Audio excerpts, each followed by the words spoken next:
Welcome aboard Biyahing Big Sky, where we go beyond borders to talk about all things travel. This is brought to you by Big Sky, the #1 travel connectivity in the Philippines. I'm Muchi, prior guest, now promoted host, currently subbing for Andrea as your resident Big Sky traveler. Before we start, I just want to thank you for the support and also for sharing your own travel stories. So we're saving all of that soon and isi-share namin yan dito. We appreciate all the feedback, all the kwentuhan in the comment section. Ang daming future episode requests, so thank you so much for the warm feedback on the show.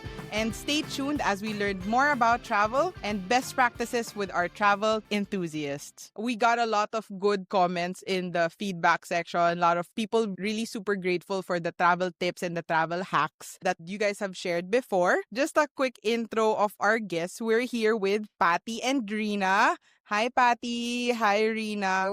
So just for context for the people listening, Patty and Rina are actually both technology and project management professionals, right? But are also travel enthusiasts, right? So that's why yung tips nyo even in the past episodes are all super structured, super OC, and that's what our viewers love then. So thank you so much for sharing those. My question for today's episode is, what about travel do you guys love the most? For me, I love most about travel is discovery, exploration. So the new experiences, sometimes new people that you meet, the things that you learn along the way. So that for me is the most gratifying about travel. Same for me. I think yung learning something new and getting exposed to different environment, different culture, seeing things na you only see in articles or textbooks before, mga ganon. Do you think travel has positively influenced you guys as people, as human beings? Yeah. Yes, definitely. With travel, you learn not just about the places that you go to, you learn more about yourself as well. But when you're put in situations where you need to adapt or there's a challenge involved, particularly if you're traveling alone, for example, you learn more about yourself, what you're able to do, what you cannot do. And it challenges your perspective of things as well. Diba? Yeah. So yung common na stereotypes mo about certain things, ganon. When you're there and you see, di naman pala. I'm wrong about these things. Yeah. So. And there are studies then na if you are exposed to a different environment, new experiences, na-enhance yung brain neuro connections natin. So technically, it also improves your health. Yeah, it does. And it helps improve your emotional intelligence as well. So would you say like travel is also like a form of self-education? Oh, yeah. You guys have traveled in all sorts of circumstances, like in group settings, with your family. Have you guys also done solo travel? I tried once, yes. I've done it a couple times, yes. Wow. What to you is the biggest difference between solo travel and group travel? Yung biggest difference niya is that you only have yourself to rely on. So, compared to being in a group setting, pag may naiwan ka, you can ask your friend, meron ka bang ganyan? Ito, wala kang ibang aasahan, sarili mo lang. And in terms of safety din, mas asapraning. Medyo mas nakakarapating talagang mag-isa din na especially if you're walking around at night, baka may mga dark alleys kang madaanan na hindi safe. And pag mag-isa ka, you need to be more conscious and aware of your surroundings as well. When you travel alone, and I would highly recommend everyone to try traveling alone at least once in their life because it's a very different experience. If you're traveling as a group, there's safety in numbers. There's also familiarity in terms of the places you will go to because you plan the itinerary beforehand, diba? And you agree to it. So everyone's on the same page, what we're gonna do, ganyan. When you're alone, you choose the things that you want to do, diba? That may be something outside of your comfort zone if your intention is to challenge yourself in this trip. Like Patty said, safety is a big concern when you're traveling alone. Particularly if you're young or you're medyo petite, ganyan. Kasi, diba? Kasi medyo scary din that you cannot physically Asian stereotype, defend yourself. Diba?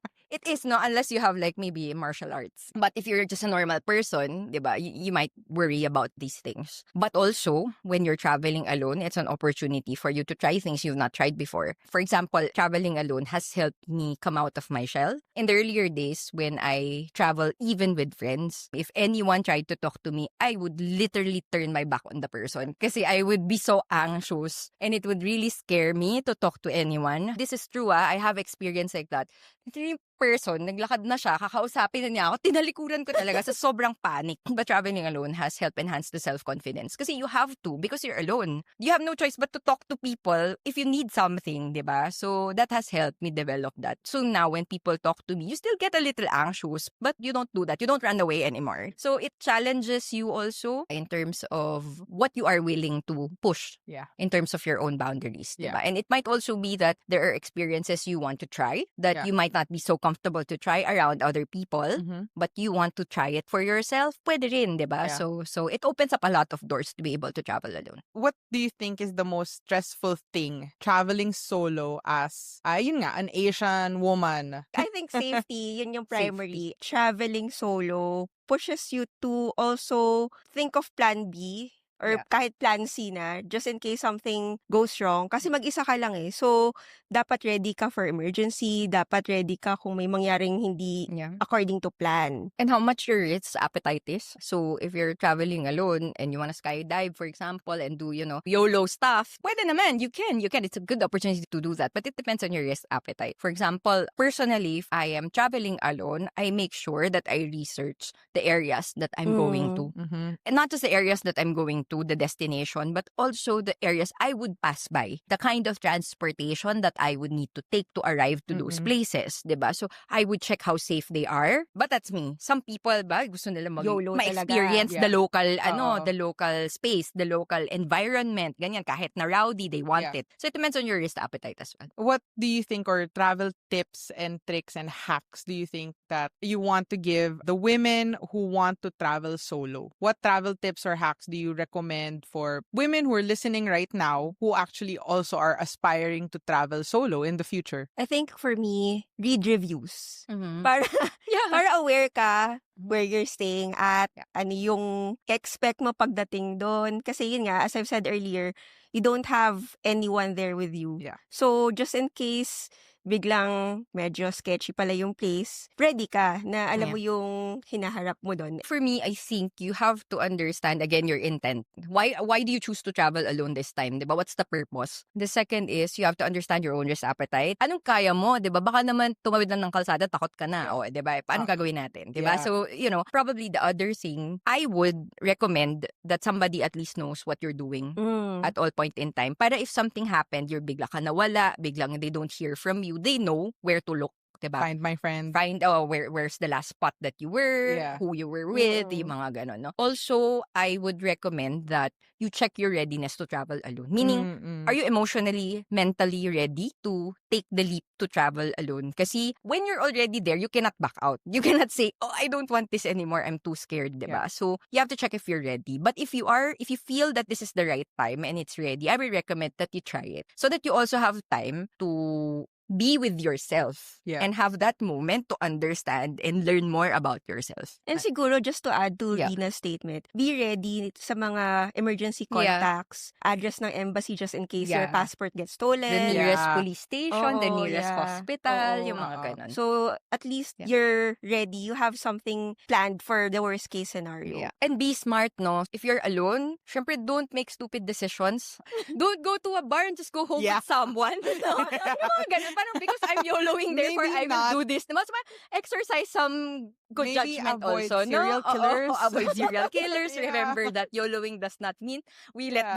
forgo all our responsibilities, no? Yeah. To ourselves. So it's important to know the difference. Travel solo, stay alive. Stay alive. Stay alive. Yeah, that's important. Do you pack differently when you're traveling solo versus when you're traveling with a group or with your partners or family? I packed everything na kailangan ko. Kasi sometimes when I travel with my family or with my barkada friends, minsan inaasa ko na sa kanila yung ibang stuff. Like, sige, share na lang tayo sa extension cord. actually, diba? oo. Or share na lang True. tayo sa adapter, ganyan. Pero if you're traveling solo, you need to have everything you need. Kasi yun nga, ikaw lang mag-isa, you don't have anyone there. If pupunta ka pa sa places na medyo rural places, Yeah. then baka wala din yung mga kailangan mo. So, additional items to pack, mga extra clothes, ganyan, just in case something goes wrong. Mm-hmm. Yeah. Yeah. No, yeah, the same. Any specific travel tech that you pack when you're traveling solo, the extra stuff that you're traveling solo? I do make sure na I'm extra mindful that throughout the day, my phone has battery. I have a power bank with me that's fully charged, diba? Very That accessible. my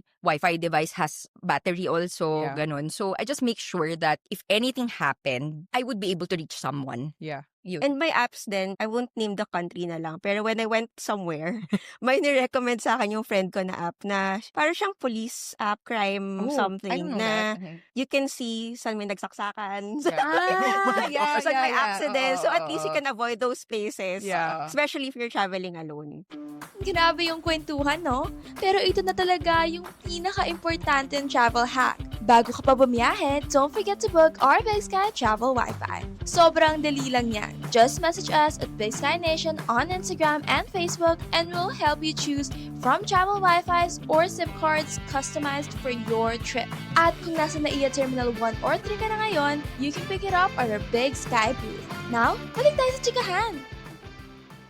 How often do you guys keep your families or your partners, your husbands updated of your whereabouts when you're traveling alone? Whenever I change location so that they know where Yeah, I am. that's So, true. pero not naman what you're doing in To every the minute. minute. So, you Oo, want to to the enjoy the Yeah. moment. Yeah. Of course, Also, of if you're course. Oo. Oh, and when you travel alone, it doesn't mean you have to be alone all the time. You Oo. can go there and meet friends that live Yes. there, for example, Oo. diba? You Which can is what also I join do tours sometimes. You din. can join tours Mm-mm. locally and sometimes that's how you make new friends, diba? In the tours, ganun. Compared to like traveling solo, traveling with a group, which one do you guys prefer? Personally, with a group. I like to do it with a group, but personally, I prefer to have moments alone. That's Only true. because Mix nga. sometimes the things that you enjoy don't align with the people that you're traveling with, diba? So sometimes friends don't always like the same things, diba? Yeah. Some people like shopping, some Mm-mm. some people like to eat, some people prefer to go to nature and sites, diba? So para we don't hold each other back. There are moments where we can each enjoy our own and then we can reconvene and then enjoy stuff together. Like my free day. Yeah, Like, my free day. for Yes, everyone yes. to enjoy what they want to do. Yeah, that's true. What has been your favorite memory when you're traveling alone or when you had a solo trip? Siguro, surprising myself na kaya ko palang gawin yon. Yeah, Wow. parang you Like feel like tumalon it's sa such an boat achievement, na wala- no? oo. Ako was the first time that I traveled alone, and this was more than a decade ago, very, very long time. Like, internet was not what it is now. You don't have Google Maps, so cell phones were not what it is now. So at that time, I got lost going to finding my hostel. Hostel pa tayo that time, backpackers, di ba? Yeah. Ganyan. So I spent like more than half a day trying to look for it because I don't have Google Maps. Parang you have to rely to asking people, di ba? Yeah. Directions. So that for me is most memorable. It was my first time traveling alone and then I had to cope with getting lost in a foreign area that I've never been to in my life. But, being able to survive, yun nga, like Patty said, you feel like it's such an accomplishment. Yeah. Kahit na mababaw Like, lang. Uy, proud nahanap ka, ko yung diba? hotel ko, pero Oo. masaya ka na, di ba? Parang, uy, I survived. Oh, Yeah. ganun, oo. Galing na, no? Coping with getting lost. Yeah. And then the fun part about that is finding your way. Finding your way, exactly. Yeah. And that's all you can do, di ba? You enjoy the journey of finding your way. So wherever I stop, experience. oh, part na ng experience. Wherever you stop, ay, may dadaanan ako mall. Sa kakaligaw mo, nadaanan mo yung mall. Di, tumingin ka na, nagdaanan kang pub. O, tingnan mo na, kumain ka na rin dun. Yeah. Things like that. Actually, getting lost is part of the fun when It you're is. traveling It solo, is. right? Ang ganda na sinabi mo kanina, Patty, na yung sinabi mo na parang you felt accomplished na, Mm. kaya ko pala to. Yeah. So would you say that it also helped you kind of feel like a strong, independent Yes, definitely. woman? Kasi Oo. feeling ko, yun lang, ako na talaga mag-isa eh. So, yung decisions mo will either make or break your trip. Yeah. So, dapat, accept the responsibility na masaya yung trip mo kasi yung mga decisions mo, based sa plan mo, nakapag-research ka talaga. And Yeah. Parang it builds your confidence kasi. Mm-mm. Diba? And your self-esteem na Mm. maybe there were moments that you made wrong decisions but you were able to right the wrong and still enjoy the trip. And siguro na nasa-sharpen din yung mga personal processes mo, Exactly. yung mga personal systems mo, Yeah. that sometimes when you're traveling with a group, you kind of take for granted na Yeah. may accountability body ka eh. Pag Yeah. nagta-travel ka, Correct. di ba, with somebody else. Tsaka I think if you're traveling solo, kung may maling decision ka, ikaw lang yun. Walang ibang Walang madadamay. ibang affected. Ayun din yung problema pag As nagta-travel. long as you're ka. alive. Diba? As long Yeah. as you're alive, you just come home alive. Oo. Yeah. walang mabibisit sa'yo. Oo. Was there ever a moment when you were traveling na medyo parang kinabahan ka? Hindi naman kinabahan, pero I think may moment na na-injure ako. So, Oh my gosh. mag-isa lang ako and I have to deal with it kasi mag-isa lang talaga ako. So, I think yun yung pinaka-memorable na nangyari sa akin na mini scary moment. Ako, yung scary moments ko, although not exactly in that context, pero like, kunyari walking back to my hotel at Mm-mm. night after me and my friends, we went to watch a play. And then after that, I went home early because I was not feeling well. So I was walking alone back to my hotel. So I traveled alone going to UK at this time, no? So my friends were residing there. So we met lang. So I walked back to my hotel alone. Tapos parang may homeless person na lumapit. Tapos Oh parang my gosh. trying to, hindi naman assault, but like, verbally was like Scary. trying to, you medyo siya. taunting you, Scary, ganyan. So, yeah. scary. For me, yun yung mga scary bits of traveling alone. Kasi di mo naman maiwasan na Yeah. during the evenings, you can't just lock yourself in the hotel during, Oh. at night, diba? Parang, ay, madilim na. Yeah. Just lock yourself, diba? So, I mean, you cannot then. Pero, in this day and age, kasi mas rampant na siya. In other countries, I mean, kasi diba there was a time na parang in other countries, it was a lot more peaceful, ganun. But Yeah. now it's not the same. So you have to be careful also. Yeah. Do you have any embarrassing or funny memories when you were traveling alone? Embarrassing. Siguro yung na-injure ako, nadulas kasi ako. Nadulas ka naman. Uy, oh ako my din. gosh. Nadapa Sa din ako. Tagalog, kasi parang nila ko yung bag ko. Then, doon ako dumaan sa parang slide ramp. Nahila ko ng bag ko. So, nadapa talaga ako. Tapos puro blood yung pants ko. Tapos yung mga tuk-tuk driver, parang, miss. Tapos parang ako, ay, dire-diretso lang ako na Kasi So, matatakot yun, ka din matatakot ka- mag-stop eh. Kasi Yeah. Tsaka, hindi mo alam sino yung lumalapit sa'yo, correct. diba? And language barrier din. Yeah. Na parang, so anong gagawin nila? So, Mm. parang, wala. Dire-diretso lang ako. Mm-mm. Yun, then, puro blood na pala yung pants ko and all. I hope you brought a first aid kit. Meron naman. Okay. Pero I had to do it somewhere na away from the scene. Kasi medyo Oh my nakakahiya.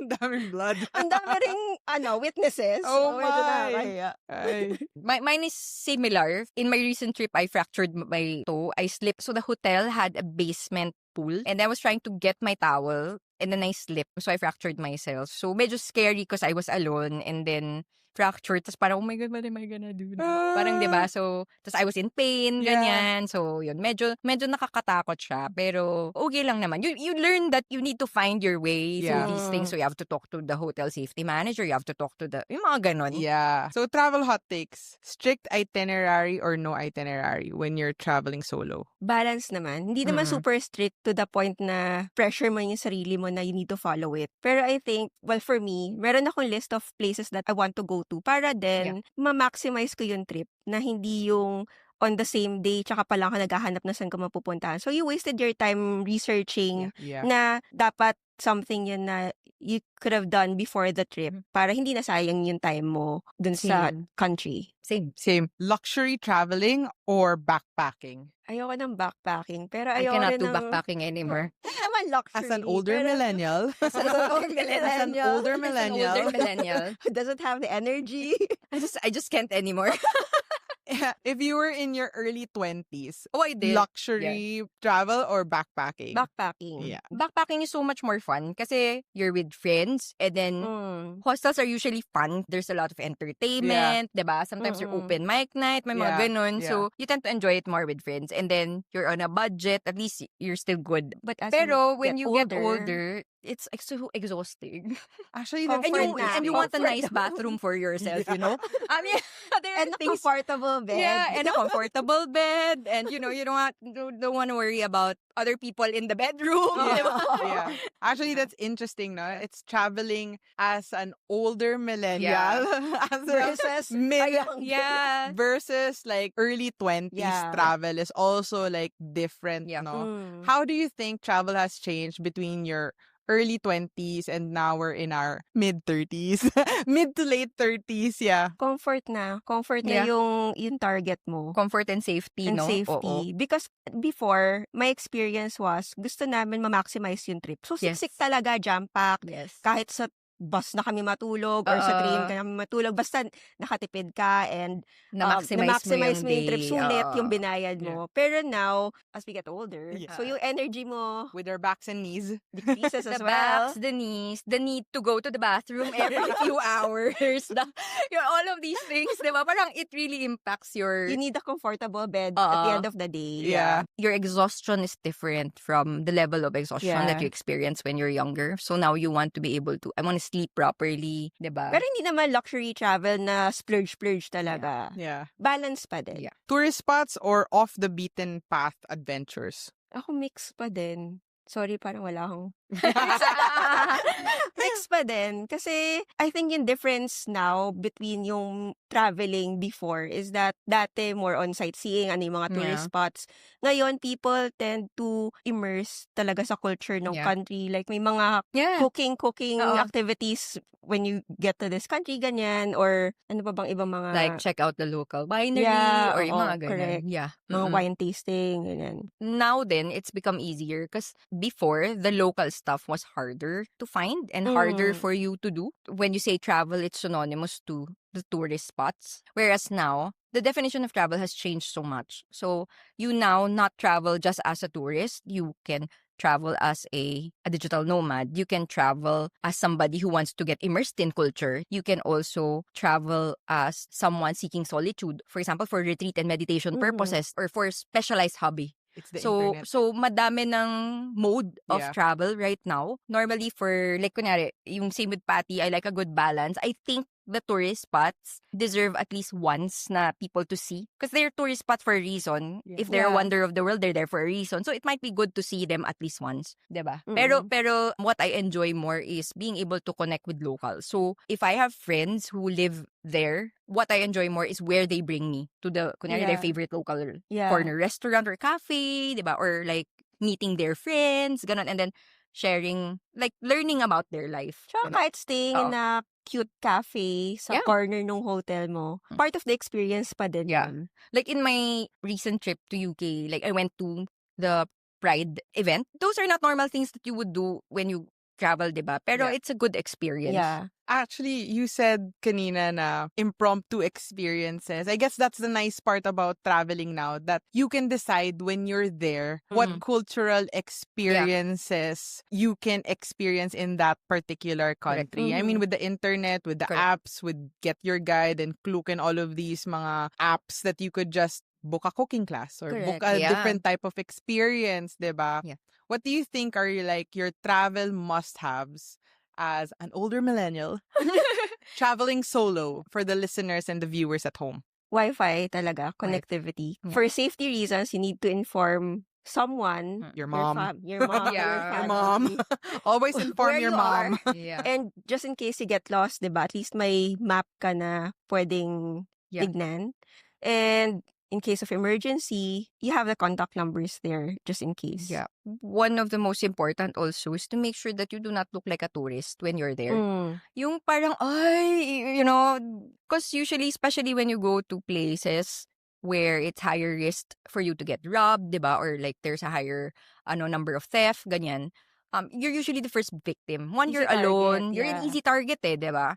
When you go there, come prepared so you don't look like a tourist who don't know where you are, who's not sure where to go, diba? So when you're there, look more confident so that you don't become the target. How would you inspire the young generation of men and women who actually want to travel solo?